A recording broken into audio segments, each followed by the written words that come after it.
अस्सलाम वालेकुम दोस्तों, कैसे हैं आप सब। उम्मीद करता हूँ आप सब खैरियत से होंगे। Welcome to my another vlog. आज के इस व्लॉग में हम बात करेंगे मेरे सलाला ट्रिप के हवाले से, जो कि मैंने ईद की छुट्टियों में किया था। ये ट्रिप तकरीबन 1100 प्लस किलोमीटर का था एक साइड का। तो सीन ये है कि मैं कुछ पिछले 15 साल से ओमान में मुकीम हूँ और कभी भी चांस नहीं मिला कि सलाला देख सकूँ, सलाला फिर सकूँ। तो इस बार मैंने हिम्मत की और अपना बैग पैक किया और ईद से एक दिन पहले का अचानक ही प्लान बन गया और मैं अकेला चल पड़ा इस सफ़र पर। अभी मैंने सोहार से तकरीबन 450 किलोमीटर ही तय किया था कि गाड़ी का पेट्रोल कम हुआ, तो मुझे भी ख्याल आया कि यहाँ पर एक पेट्रोल स्टेशन आएगा, वहाँ से पेट्रोल मस्ट फिल करवाना है, क्योंकि फिर इससे आगे वाला पेट्रोल स्टेशन तकरीबन 400 किलोमीटर दूर था। तो वहाँ पहुँचने के बाद गाड़ी में दोबारा पेट्रोल फिल करवाया और वहाँ से शॉपिंग सेंटर से कुछ टाइम पास के लिए खाने की चीज़ें ली।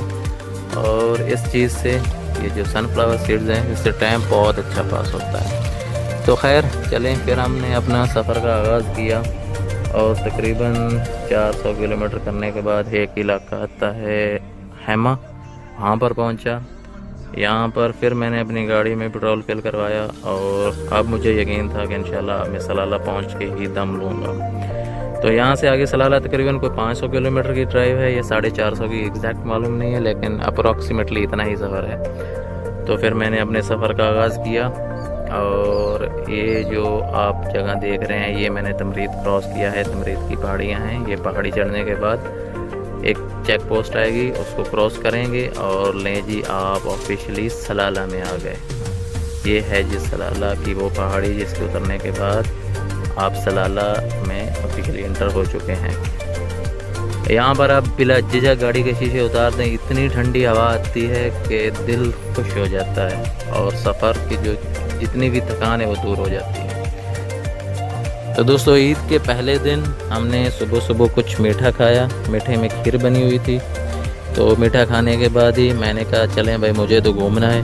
तो सब ने रिकमेंड किया कि आप वादी दरबार से स्टार्ट करें। तो वादी दरबार वहाँ से तकरीबन कोई 70 किलोमीटर के फासले पर थी।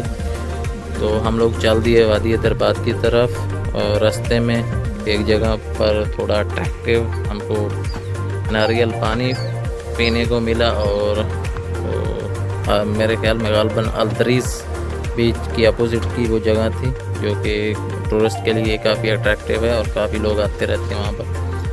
हमने भी वहाँ पर नारियल पानी पिया, जो कि बहुत मज़े का था। एक तो ठंडा था, ऊपर से साथ में दोस्त थे, तो वो बहुत इन्जॉय किया।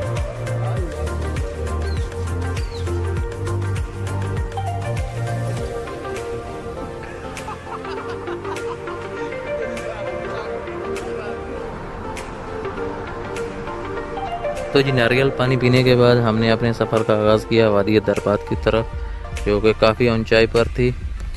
तो हमने वो ऊंचाई चढ़ने के बाद इस मुकाम पर पहुंचे और भाई साहब, ये जो पॉइंट है ना, ये तो मस्त व्यू था। यहाँ पर तो आपका सफ़र जो आप करके आते हैं ना, उसका पैसे पूरे हो जाते हैं। तो यहाँ पर हम कुछ देर के लिए रुके, फ़ोटोज़ लिए और खाने के लिए हमने चलो सोचा आगे वादी दरबार में जाके खाएंगे। खाने का ये पॉइंट अच्छा था। तो वहाँ से फिर आगे वादी दरबार की तरफ चल दिए और वेलकम टू ये वादी दरबार। और भाई साहब, मैं अल्फाज में बयान नहीं कर सकता कि कितना अमेजिंग एक्सपीरियंस था। और मैंने एक्सपेक्ट नहीं किया था कि ओमान में कोई ऐसी जगह हो सकती है जहाँ पर ऐसा क्लाइमेट हो। बिल्कुल ठंडा मौसम था, धीमी धीमी बारिश हो रही थी, बादल थे, सरसब्ज़ पहाड़ थे, वादी थी, लोगों का रश था। Totally amazing. मेरा जो 1100 किलोमीटर मैंने किया था ना, वो भाई साहब मेरे पैसे पूरे हो चुके थे यहाँ तक।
तो ईद के दूसरे दिन हमने फिर प्लान किया कि यहाँ की जो ज़ियारतें हैं अम्बिया कराम की और सहाबा कराम की वो घूमते हैं। तो जी हमने शुरुआत की हज़रत अवैस करनी सहाबी रसूल के मज़ार से। वहाँ पर उनकी कब्र थी और बहुत से अकीदतमंद आए हुए थे, वहाँ पर दुआएं मांग रहे थे, फातिहा ख़वानी कर रहे थे। तो हमने भी वहाँ की ज़ियारत की, वहाँ पर दुआएं मांगी, फातिहा ख़वानी की और वहाँ से फिर आगे जो ज़ियारत आती है वो नबी अय्यूब अलैहिस्सलाम की कब्र मुबारक है। वो वहाँ से तकरीबन कोई 15-20 किलोमीटर था, ग़ालिबन 15-20 किलोमीटर, वो भी ऊंचाई की तरफ थी। तो हमने जी अगला जो हमारा प्लान था वो नबी अय्यूब अलैहिस्सलाम की कब्र मुबारक थी।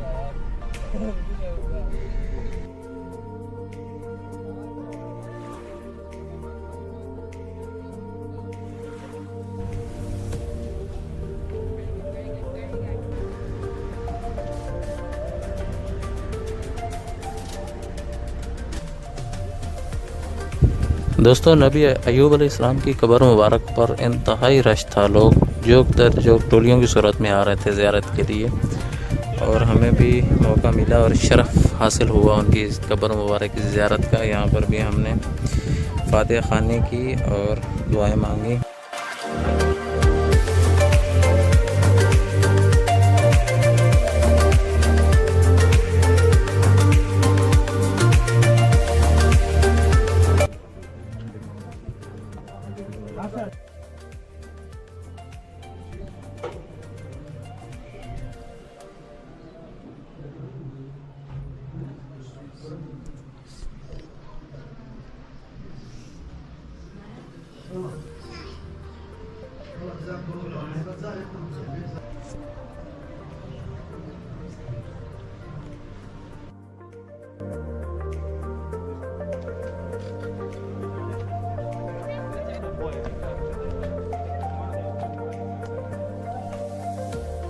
दोस्तों यहाँ की ज़ियारत करने के बाद हम लोग काफ़ी थक चुके थे क्योंकि पैदल काफ़ी चले थे, पार्किंग ऊपर नहीं थी तो गाड़ी काफ़ी दूर खड़ी करनी पड़ी।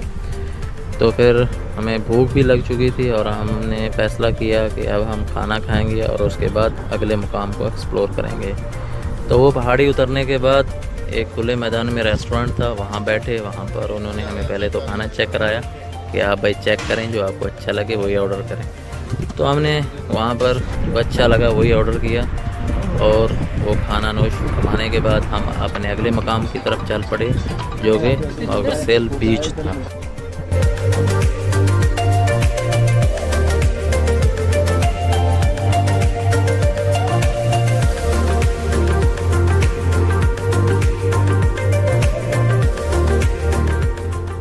दोस्तों इस मकाम पर 1 साल पहले तकरीबन एक बहुत ही नाखुशगवार हादसा हुआ था जिसमें कुछ फैमिली मेम्बर्स डूब गए थे समंदर में। तो वही मेरे जहन में चल रहा था और मैं देखना चाह रहा था कि वो कौन सा मकाम है ताकि देख सकूं कि लोगों को क्या सोचते हैं जब वो ऐसी जगह पर जाते हैं तो उनको अपनी सेफ्टी का, अपने आसपास के लोगों का ख्याल क्यों नहीं रहता।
दोस्तों यही है वो मकाम जहाँ पर वो नाखुशगवार हादसा हुआ था।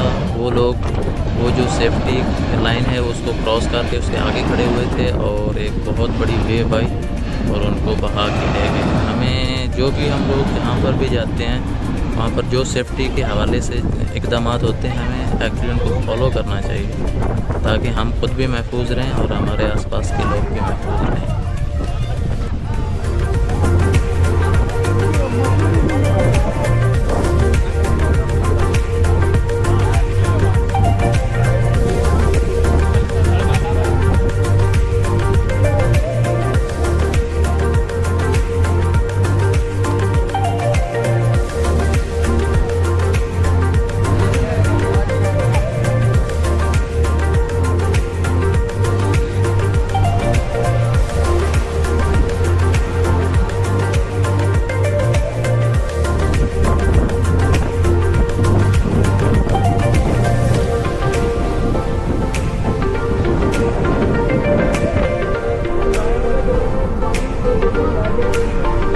दोस्तों हमने भी मकसेल बीच खूब इंजॉय किया। बहुत रश था, कुदरत के नज़ारे देखे और वापसी का रास्ता नापा।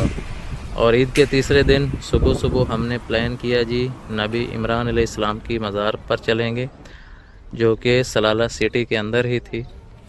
वहाँ पर भी ज़ायरीन की बहुत सी तादाद मौजूद थी। बहुत से अकीदतमंद आए हुए थे ज़ियारत के लिए जो चौक दर चौक कब्र मुबारक की ज़ियारत कर रहे थे और वहाँ पर फातिहा ख़वानी कर रहे थे। और ये कब्र लंबाई में बहुत ज़्यादा थी। उसकी क्या वजूहात हैं मुझे उसका इल्म नहीं है, लेकिन बहुत लंबी कब्र थी। हमने भी एक साइड से दाखिल हुए, पूरी कब्र घूम के दूसरी साइड से बाहर आ गए।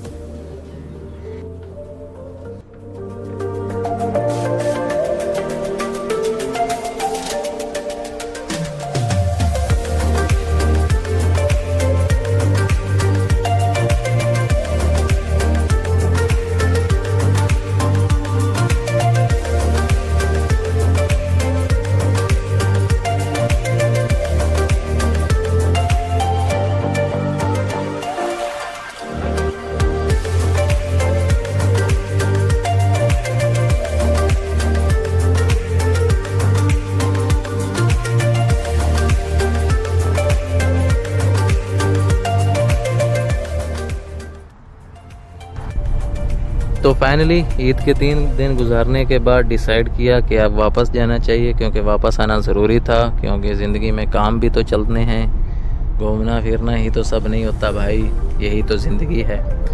तो 3 दिन गुजारने के बाद बहुत इन्जॉय किया। अनएक्सपेक्टेड व्यूज़ थे और उनको बहुत इन्जॉय किया और ये प्लान किया कि इंशाल्लाह अब हर साल ज़रूर आएंगे यहाँ पर। तो जो ही मैंने सलाला की वो पहाड़ी जो हम चढ़ने के बाद तमरीद की तरफ उतरते हैं, वहाँ पर ऐसा मौसम था कि दिल कर रहा था कि यार वापस जाऊँ, लेकिन चलो इंशाल्लाह अगले साल फिर सही। तो मिलते हैं आपसे नेक्स्ट व्लॉग में। अल्लाह हाफिज़।